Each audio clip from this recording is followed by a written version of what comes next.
Vamos ahora a escuchar la última parte y final de la presentación que realizara la ingeniera zootecnista Mercedes McCormick en el primer seminario de producción ovínica Prina del Norte Grande. Ella va a mostrarnos los resultados de una investigación que se llevó adelante por parte de la Facultad de Ciencias Agrarias de Lomas de Zamora sobre lo que es el mercado interno de la carne ovina en la Argentina.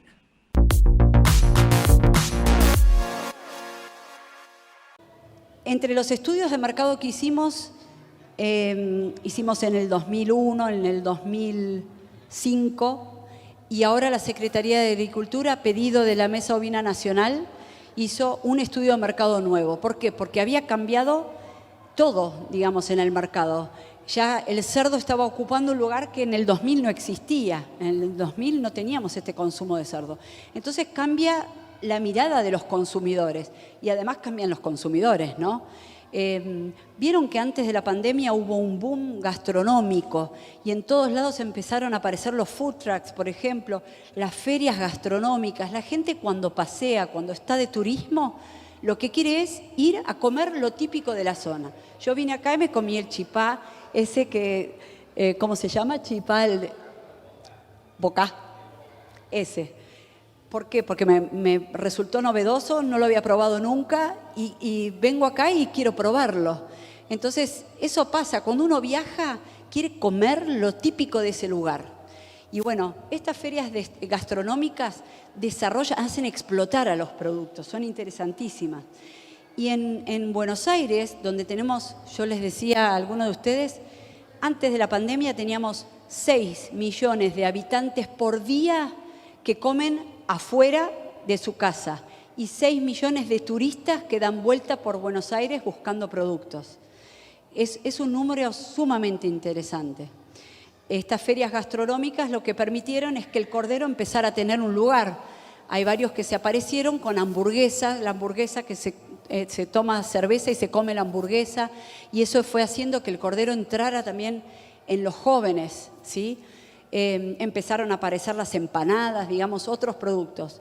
Cuando hicimos ese estudio de consumidores, lo que se hace, esto se los cuento rapidito, digamos, no es que uno sale a hacer una encuesta, porque cuando uno hace una encuesta, la gente miente mucho. Si yo digo, ¿comiste alguna vez carne de cocodrilo? ¿A vos te da vergüenza decir que no comí? No, sí, y rica. O sea, el resto de los datos que nos van a dar no nos sirven de nada.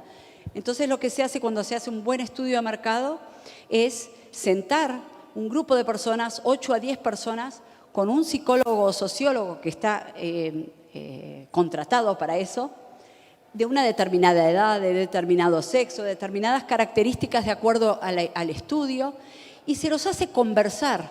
Por eso se los llama grupo de discusión. ¿Por qué? Porque la gente empieza a hablar. Ah, sí, a mí me encanta, yo una vez comí cabrito en el norte, sí, riquísimo, a la estaca, empiezan a hablar del producto y de repente una dice, sí, pero a mí me da miedo la brucelosis. Ah, la brucelosis. Y ahí empiezan a salir cosas que no saldrían de una encuesta cerrada.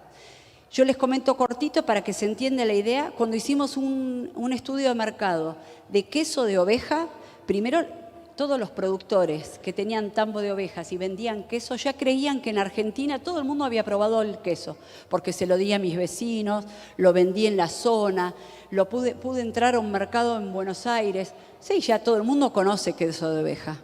Sin embargo, cuando hicimos ese estudio, a la gente se empieza siempre hablando de lo general a lo particular. La gente va al grupo de discusión sin saber de qué va a hablar. Eso es lo otro importante. No es que van a hablar de queso de oveja y se prepara, no. Se sientan ahí y les empiezan a decir, ¿cómo es su consumo de quesos? Y la gente dice, bueno, a mí me encanta para lo diario, porque tengo que hacer dieta, como un queso untable. Y lo pongo en la galletita, lo como de tal manera. O sea, toda una descripción del lugar de compra, de cómo lo come, de cómo lo comen los hijos, de que cuando el queso es especial lo esconden en la heladera para que el hijo adolescente no se coma todo el queso, que no lo valora como lo valora él. Digamos, todas esas cosas, que el hombre era el que elegía los quesos junto con los vinos. O sea, son características que van saliendo de los grupos que nos permiten a nosotros decir, listo, lo compran los hombres, les pongo la góndola de quesos especiales al lado de los vinos que también los eligen los hombres. Entonces, todo ese trabajito que se va haciendo de acuerdo a esa información que va saliendo de ellos. Y las palabras que ellos usan son las que después se usan para el marketing, ¿sí? Uno dice, mira qué casualidad, piensan igual que yo, ¿no?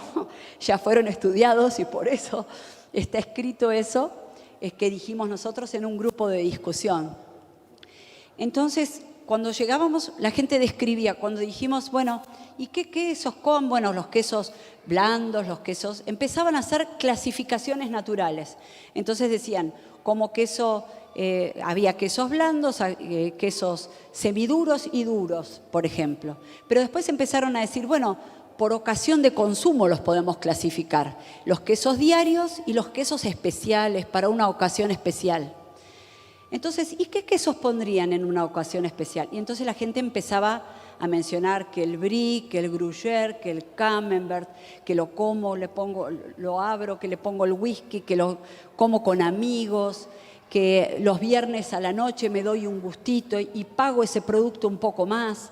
Entonces ahí apareció el queso de cabra mencionado entre los especiales y el queso de oveja no apareció en ninguno de los 8 grupos de discusión, de los 8 grupos de 8 a 10 personas que se formaron. Y cuando empezaron a decir, bueno, la oveja, la oveja da leche, pensé que solo daba lana. ¿Y cómo hacen? ¿Las corren para ordeñarlas? Porque se las imaginaban en la Patagonia. Ustedes imagínense que este estudio se hizo en pleno Buenos Aires, la gente es muy urbana y no es como cualquiera de nosotros que comió todo bicho que camina, digamos. Y entonces había mucho desconocimiento. Pero eso es sumamente importante, porque pasaba que en algunas exposiciones los productores por ahí ponían los quesos de oveja, una foto gigante así del ordeñe y la oveja con la cascarria y la bosta y la pezonera colocada. Vos decís, el consumidor eso lo rechaza. El que conoce por ahí no, pero el consumidor va a rechazar eso. Entonces uno tiene que saber cómo va a comunicar, tiene que tener información para comunicar adecuadamente. Y con la carne ovina lo que nos pasó es que también era de las menos consumidas, se consumía para las fiestas, se conocía que solamente se puede hacer a la estaca. Otra cosa que pensaba la gente es que la carne ovina necesita horas de cocción. Nosotros preparamos hamburguesas y preparamos empanadas, la gente se las llevó a sus casas para prepararlas y cuando volvieron a las hamburguesas las habían quemado directamente. ¿Y por qué la cocinaron tanto? Y porque como lleva muchas horas hay que ver si no contagia algo. O sea, fíjense cómo es el pensamiento, el traslado del pensamiento y por qué es importante hacer los estudios, ¿no? Después lo que decían era que había poco producto en el mercado, que aparece para las fiestas y desaparece, que hay cortes que quedan, que uno no sabe qué estado están. Los supermercados estaban cómodos, por lo menos los de allá. En entrevistas que se le hicieron, bueno, a mí me queda cómodo venderlo para las fiestas y ya está. Y en el supermercado, que era donde más se vende para las fiestas, en el supermercado me piden una res de 13 kilos. Miren cómo ese circuito nos anula la posibilidad de crecimiento. ¿Por qué? Porque el supermercado no quería hacer cortes, no quiere tener personal cortando en su establecimiento, porque dice, la pongo para la fiesta, se la llevan todo y total yo gano con otras cosas, no gano tanto con el cordero, ¿sí? Entonces es importante por eso ver todos los eslabones de la cadena para saber cómo operar. Las carnicerías, típico, tengo cordero en una pizarra, es como a pedido, a encargo, y muchas lo consiguen, no lo compran, no les llega desde un frigorífico.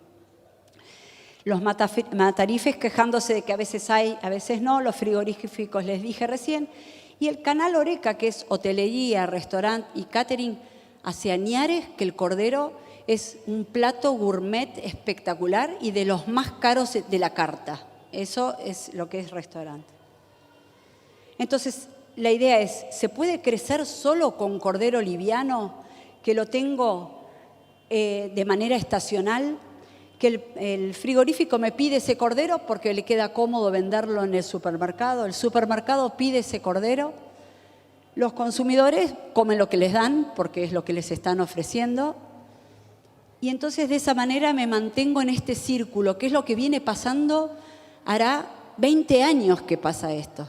Por eso la oferta es estacional, por eso vendemos solo para las fiestas, por eso todos creen que solo se come a la estaca y entonces los pobres consumidores que viven en departamento, no tienen parrilla, no tienen lugar en el freezer, el cordero no lo pueden comer, solo si se van al campo de un amigo y lo hacen.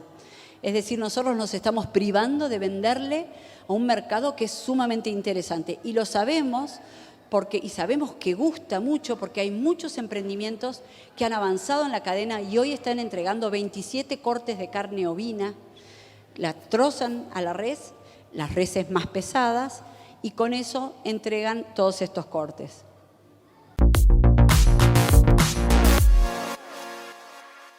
En Aquamare queremos que tu espacio al aire libre sea tu lugar en el mundo. Construcción de piscinas, sistema de riego, muebles de jardín, hidromasajes, energías alternativas, productos para tu piscina, herramientas para jardinería y mucho más. Locales en Resistencia, Avenida Sarmiento 2100, celular 3624-517841. En Corrientes, Avenida 3 de Abril, celular 3794 50 65 520. Realmente los dos temas que le presenté hoy son de suma importancia para la provincia del Chaco. Ustedes saben que una meta trazada por el gobierno es la de lograr el autoabastecimiento frutícola de la provincia. Y la otra meta es la de poder crecer en lo que es la producción ovino-caprina. Ustedes saben que este año que está terminando se realizaron varias exportaciones caprinas a distintas partes del mundo de los caprinos que se producen en la región del Impenetrable en el Chaco. Y se está pretendiendo o se quiere ingresar como otra producción más de pequeños rumiantes la incorporación de la oveja deslanada o de pelo.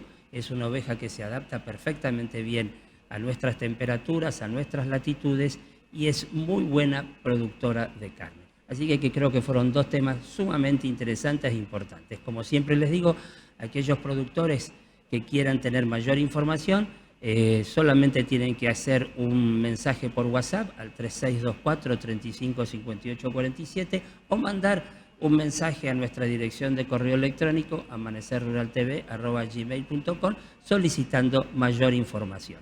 Así que bueno, espero que les haya interesado y gustado estos dos temas y los invito para dentro de 7 días volver a reunirnos viendo Avance Rural.